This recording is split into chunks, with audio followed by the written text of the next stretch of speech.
Hey everybody, Alex Smart here, and I want to talk about things that do not change. Why don't they change? Because humans do not change.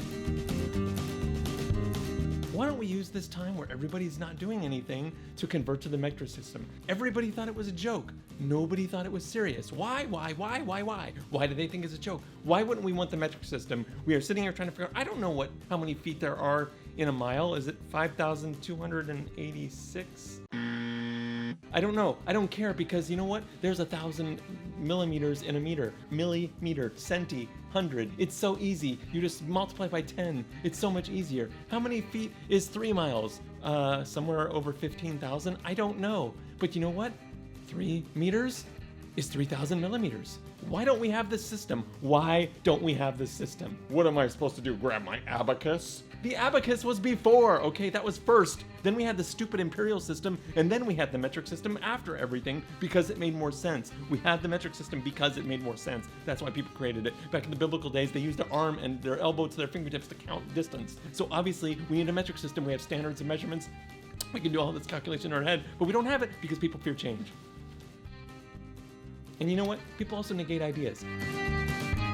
They say, no, that's stupid and it won't work. That's what they always say. Because guess what? Their idea is somehow good and your idea is not. No, everybody's idea is bad because everybody negates everybody's idea. But instead, we should take a lesson from improv. We should yes and. We should say thank you. Yes and. Let's do that and let's do this. All of a sudden, they're talking about a high-speed train in California. Everybody's like, we shouldn't do a high-speed train. That's the dumbest idea. It's not going to even help because it's going to be longer because of stops and all this. You know why there's stops? Because everybody complains that it's not stopping in their city because people have money in the middle of the state and they want it to stop and they force it to stop and people don't want eminent domain, so they make it go this long circuitous route. That's why it takes too long because people don't accept the solutions. People don't want the solutions. They want the solution, but they don't want it in their backyard. Not in my backyard. That's what they say. So guess what? If you don't change, if you don't allow things that aren't perfect, we're not going to get anything because you'll just say no to everything. So if we don't make any change, if we don't do anything moving forward, we're not going to get anything done ever because no one's ever going to agree 100% on everything. So just get things done. Just say yes and. Just let ideas go through and don't negate ideas and allow change to happen. Hi, how about that? We allow change. You know what? That's why we need permits. Oh, we don't want permits. I can't believe the city has to charge me to put in a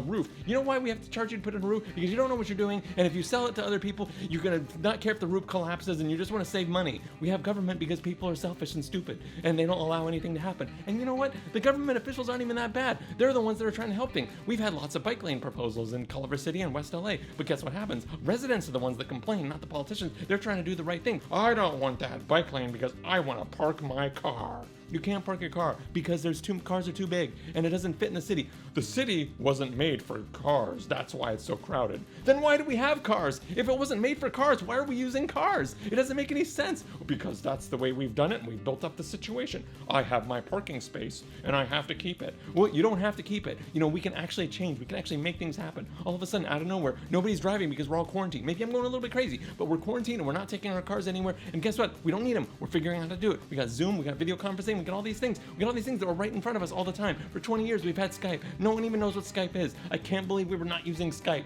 Why were we not using Skype? Now all of a sudden, Zoom is like the savior. Oh, Zoom. Guess what? We always had these things. We always had these things. They've always been there. This is ridiculous that we're not changing. We're resisting change. We're not allowing things to happen. So have the metric system. For crying out loud, what is it hurting you? Why can't we have the metric system? All the cars already have them anyway. All the speedometers already have the metric system. It's in the speedometer. Look at your speedometer. It'll be chaos. No.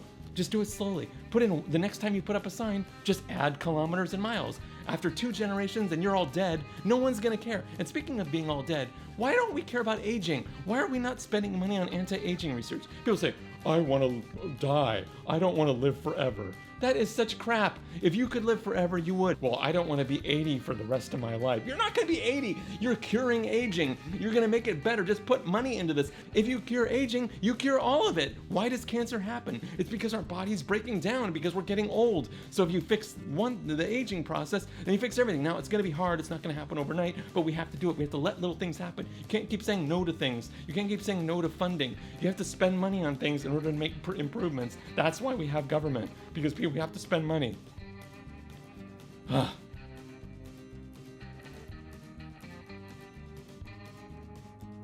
We have to get rid of pennies. Why do we have pennies?